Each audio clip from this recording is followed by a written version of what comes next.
অনেক বাচ্চা আছে যার মায়ের পেটের মধ্যে আল্লাহ রু দিয়েছেন, আবার মায়ের পেটের মধ্যেই রুকে ফেরত নিয়েছেন। ওই বাচ্চাটা একটা মৃত বাচ্চা হিসেবে জন্মগ্রহণ করেছে পৃথিবীতে। আমরা মনে করি যে আমার নাম জাভেদ, তো আমার নাম অন্য কিছু হইতে পারতো, তাহলে তো আমি জাভেদ বলতাম না। আমার নাম যদি ইকবাল বাহার হইতো, আপনি জিজ্ঞেস করতাম তো ইকবাল বাহারি বলতাম, তার নাম দিয়ে তো পরিচয় নাই। তবে আমার বডি, আমি একটা ছেলে মানুষ, কারণ আমার শরীরের গঠন কাঠামো একটা ছেলে, তা আরেকটা মেয়ে মানুষ, তাহলে তো তার কাঠামো আর আমার কাঠামো আলাদা। তাহলে বডি দিয়ে তো আসলে আপনি মানুষকে আলটিমেটলি ডিসাইড করতে পারছেন না। আমি মেয়ে হয়ে জন্মাতে পারতাম আল্লাহ যদি চাইতো, তাই না? তাহলে আমার বডি থেকে যখন আপনি আস্তে আস্তে আমাকে আলাদা করে ফেলেন, তখন আমরা একসময় চিন্তা করি কি আমি মনে হয় আমার চিন্তা, কিন্তু ওইটাও আসলে না।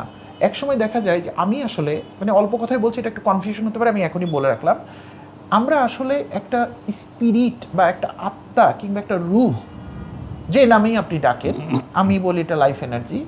তো এইটা আমার ভিতরে যতক্ষণ থাকে আমি ততক্ষণই অ্যাক্টিভ। অনেক বাচ্চা আছে যার মায়ের পেটের মধ্যে আল্লাহ রু দিয়েছেন, আবার মায়ের পেটের মধ্যেই রুকে ফেরত নিয়েছেন। ওই বাচ্চাটা একটা মৃত বাচ্চা হিসেবে জন্মগ্রহণ করেছে পৃথিবীতে। তার বডি আছে, বডির ভিতর ব্রেন থাকলে ব্রেন ছিল, চিন্তা তো করার সুযোগ পায়নি। আবার আপনার আমার পাশে এমন অনেক মানুষ মারা গেছেন যাকে আপনি দেখতেছেন একটা জলজ্যান্ত মানুষ, এই কথা বলেই আসলাম, এখন মানুষটাকে নাড়লেও শুনতেছে না। আমার আব্বার ওই সময়টার কথা আমি মানে কানেক্ট করছি। তার চিন্তার জগৎ তো আর কাজ করছে না, কারণ হার্ডওয়্যার বন্ধ হয়ে গেছে, আর সফটওয়্যার কীভাবে চলবে? তো এই লোকটার কি ছিল আর কি নাই হয়ে গেল, ওজনও কমবে না কিন্তু মানুষটার। তাহলে নাই হলো ওই এনার্জিটা, যেমন রুটা, যেমন এখানে অনেক আলো জ্বলছে, কিন্তু আমরা কিন্তু কেউ ইলেকট্রিসিটির কথাটা ভাবছি না। আমি বলছি এসিটা সুন্দর, লাইট তো কালারফুল, ক্যামেরাগুলো সুন্দর চলছে, কিন্তু একটা কথা, যদি এখানে ইলেকট্রিসিটিটা ডাউন হয়ে যায় সব অফ হয়ে যাবে মুহূর্তের মধ্যে। কিন্তু আমরা ইলেকট্রিসিটিকে কখনো মনে রাখি না। তো ইলেকট্রিসিটিটাই হচ্ছে, ওই এনার্জিটাই হচ্ছে আমাদের ভিতরের এনার্জি যেটা অপারেট করছে। তো যখন এটা হবে আপনি তখন অল্টিমেটলি জিজ্ঞেস করে ফেলবেন যে এটা কোত্থেকে আসতেছে। তো যেহেতু আমি আল্লাহ বিশ্বাস করি, আমি বলবো আল্লাহ এটা আমার জন্য আমার ভিতর ফুঁকে দিয়েছেন। তো এটা কার প্রপার্টি ভাই? মালিকানা কার? আল্লাহর।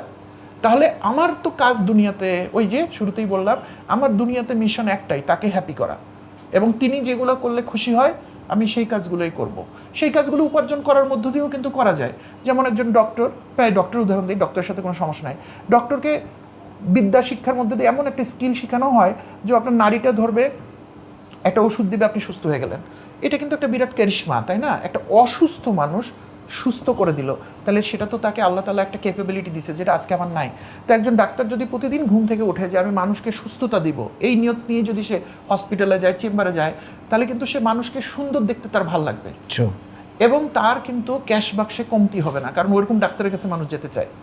কিন্তু কোনো ডক্টর যদি বলে যে আমি ভিজিট না দিলে রুগী দেখবো না, তাহলে তো আপনি আল্লাহর বান্দার আরামটাকে ডিফারেন্ট মানে পিছিয়ে দিয়ে আপনি টাকার দিকে মনোযোগ দিয়েছেন। আমি কথাগুলো বলি, অনেক সময় ডাক্তাররা রাগ করতে পারে, রাগ করবেন না। আমি রংপুর শহরে একজন ডাক্তারকে চিনি, নাম বলবো না, উনি আর বেঁচে নাই। উনি অপারেশন থিয়েটারে গিয়ে অ্যানেস্থেশিয়া করা রোগীকে উনি সার্জারি না করে বের হয়ে আসছিলেন, কারণ উনি সব কিছু হাতে নেওয়ার পর জিজ্ঞেস করেছিলেন বিল পেইড হয়েছে কিনা। তো গরিব মানুষ, বিল পে হয় নাই, বলছে স্যার এখনো বিল পে হয়নি, সার্জারি করবো না। ওই ডাক্তার তো মানুষকে আরাম দেওয়ার জন্য করে না। আমি জানি আমাদের দেশে শত শত ডাক্তার আছেন, নার্স আছেন, আমার বন্ধুরা অনেককে আমি দেখেছি যারা 24 ঘন্টা রাত 2টায় ফোন করলেও কিন্তু উঠে মানুষকে হেল্প করছে। আমরা ওরকম ডাক্তার চাই। আমি ইঞ্জিনিয়ার, যদিও আমি সিভিল ইঞ্জিনিয়ার না, আমরা কি করি, 2টা রড খুলে একটা বাঁশ ঢুকে দিই।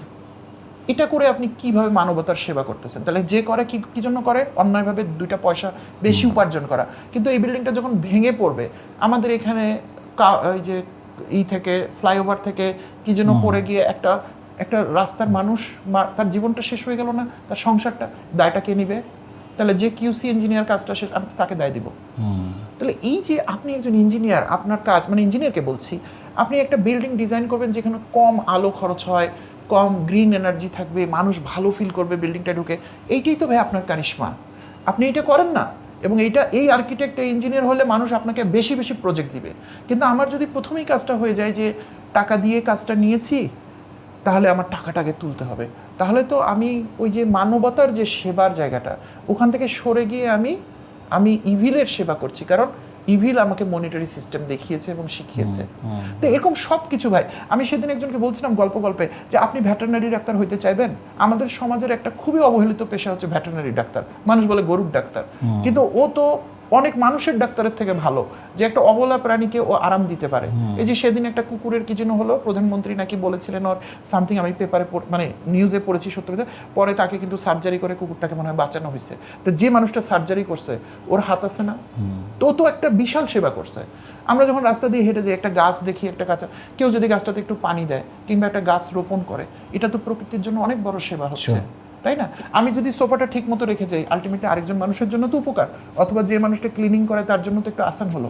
তাহলে আমার কাজকর্ম আচরণে যদি আমি মানুষকে আসান করি, পশু পাখিকে যদি আসান করি, জীবজন্তুকে, গাছপালাকে এবং প্রকৃতি, তাহলে তো আমার কাজ হয়ে যাচ্ছে। আমি বোঝাতে পেরেছি। সো অনেক মানুষ বলে আমি স্পিরিটকে কিভাবে যাবো, আমি হিমালয় যে স্পিরিটকে পাবো? না না, হীরা গুহায় যেতে হবে না, ওইটা আমার নবী করে দিয়ে গেছে আমাদের জন্য। উনি ওই কষ্টটা করে আমাদেরকে সহজ করে দিয়েছে কিন্তু পাত। আমাদেরকে খালি সিম্পল হইতে চিন্তা করতে হবে। আমি জানি না কেন আমরা এই সিম্পল হইতে কাজ করতে পারি।